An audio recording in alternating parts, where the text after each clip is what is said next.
Salut à tous, je suis Mounir Telkaz, bienvenue sur la chaîne Formation Vitale. Aujourd'hui nous allons parler de formation et d'information.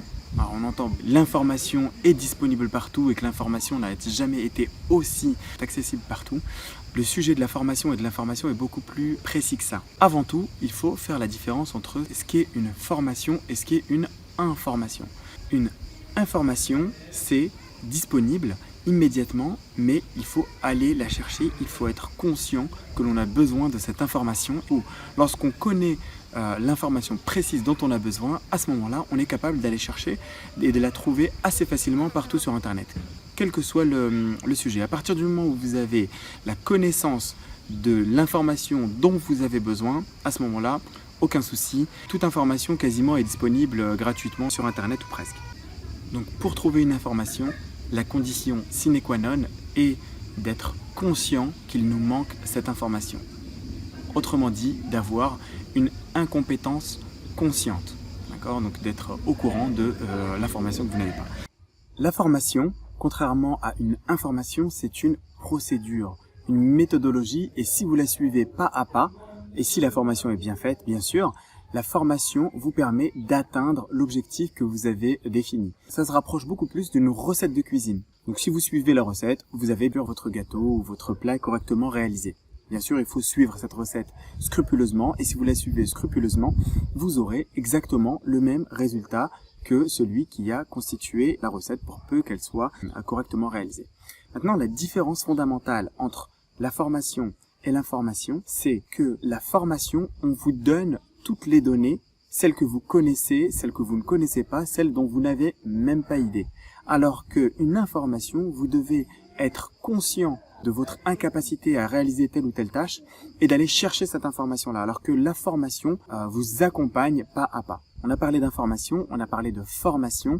La troisième possibilité pour atteindre vos objectifs, c'est toute la partie coaching, mentoring, d'avoir quelqu'un qui a déjà atteint cet objectif et qui va vous accompagner pour atteindre le même objectif. Il connaît lui-même la procédure, mais il ne va pas vous la transmettre sous forme d'une formation, il va vous accompagner pas à pas et vous tenir la main sur chacune des étapes pour vous montrer le chemin. Les avantages de cette méthodologie, c'est que la personne vous prend par la main. Elle vous accompagne, vous n'êtes jamais tout seul et vous n'êtes jamais face à votre motivation. Vous n'êtes jamais dépendant de votre motivation pour faire les choses. Vous avez votre mentor ou votre coach qui va vous donner une liste de choses à faire, vous allez avoir des points réguliers avec lui, etc. etc. Donc tout ça, ça va faire qu'il va y avoir une dynamique qui va se mettre en place et que vous n'êtes plus face vous-même, tout seul, à la formation ou à l'information à l'atteinte de cet objectif. D'accord ? Donc ça, c'est très avantageux. Les désavantages du mentoring, c'est que ça coûte très cher, ça coûte beaucoup de motivation et de discipline, puisque un mentor, vous avez des réunions avec lui toutes les semaines, toutes les 2 semaines, tous les jours, tous les 2 jours, et vous ne pouvez plus rater cette échéance-là. Vous n'allez pas à votre rythme, vous allez au rythme auquel vous vous êtes engagé avec le mentor. Et la troisième difficulté, c'est que quand le mentor va vous demander de réaliser des actions, vous devez accepter tout ce que le mentor va vous dire. Et ça peut être très compliqué, très difficile, puisque à un moment, ça va peut-être avancer trop vite pour vous ou pas assez vite pour vous. Mais en tout cas, le mentor, lui, il va vous donner la meilleure manière. Et cette manière, peut-être qu'elle ne vous conviendra pas dans le rythme, dans les actions, etc. Mais lui sait que c'est la meilleure manière. Donc, il ne faut pas entrer dans un conflit avec le mentor ou avec le coach. On nous a appris ni à nous auto-former, ni à suivre des formations régulièrement pour nous améliorer, ni à faire appel à des coachs ou à des mentors. Ça n'est pas dans notre culture. Ce qui est dans notre culture et ce qu'on nous a appris à l'école, c'est d'apprendre un savoir précis, des connaissances précises et de retranscrire ces connaissances pour être sûr qu'on les a bien apprises.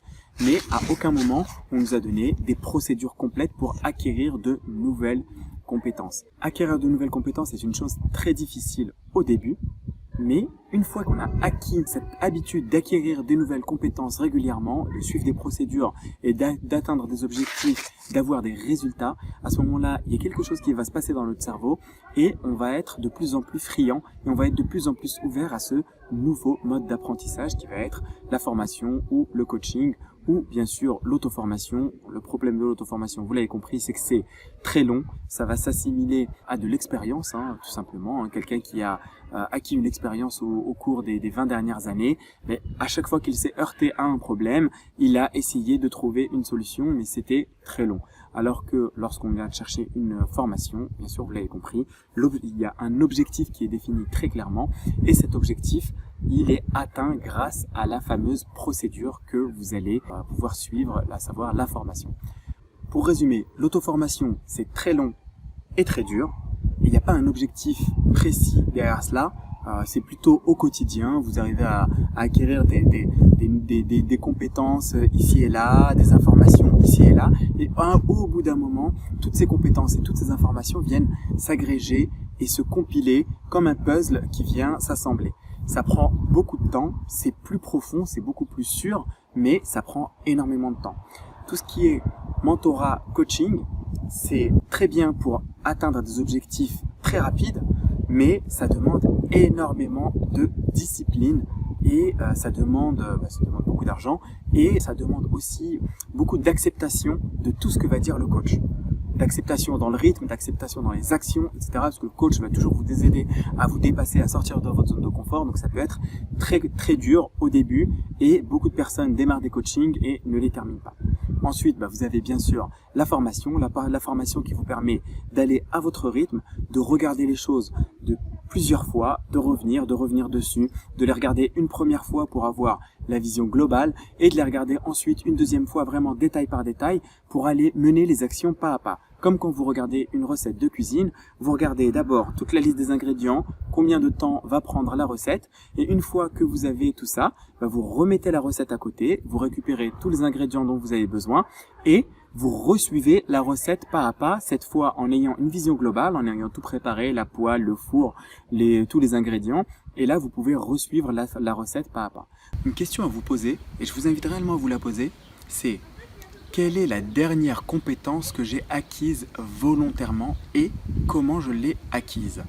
Par exemple, j'ai décidé d'apprendre à faire la cuisine. Comment j'ai acquis cette compétence? Est-ce que j'ai été sur YouTube? Est-ce que j'ai été sur Internet? Est-ce que j'ai demandé à quelqu'un? Est-ce que j'ai demandé à ma mère? J'ai voulu apprendre à faire du couscous. Est-ce que j'ai demandé à ma mère de me montrer comment faire un couscous? Donc est-ce qu'on était plus dans le mentoring avec une liste de choses à faire pas à pas, où elle vous explique mets du sel, mets du poivre, je ne sais quoi? Ou est-ce que vous avez plus été dans un livre pour regarder une recette de cuisine? Ou est-ce que vous avez plutôt regardé un tutoriel sur YouTube? Ou est-ce que vous vous êtes dit je vais me lancer, je vais regarder derrière le paquet de couscous pour voir comment on fait pour faire un couscous? Posez-vous la question de comment avez-vous acquis votre dernière compétence, celle que vous avez voulu acquérir volontairement. Posez-vous la question et ça va vous donner beaucoup d'informations sur la manière dont vous aimez apprendre les choses.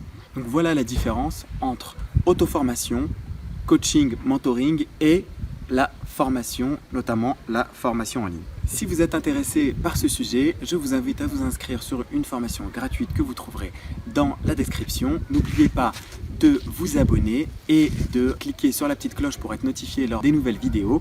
Et si la vidéo vous a plu, vous pouvez la transférer sur Facebook et la partager sur WhatsApp. Et vous pouvez me retrouver pour toutes les informations sur formationvitale.com au pluriel. Je vous dis à tout de suite et à bientôt pour la prochaine vidéo. Ciao!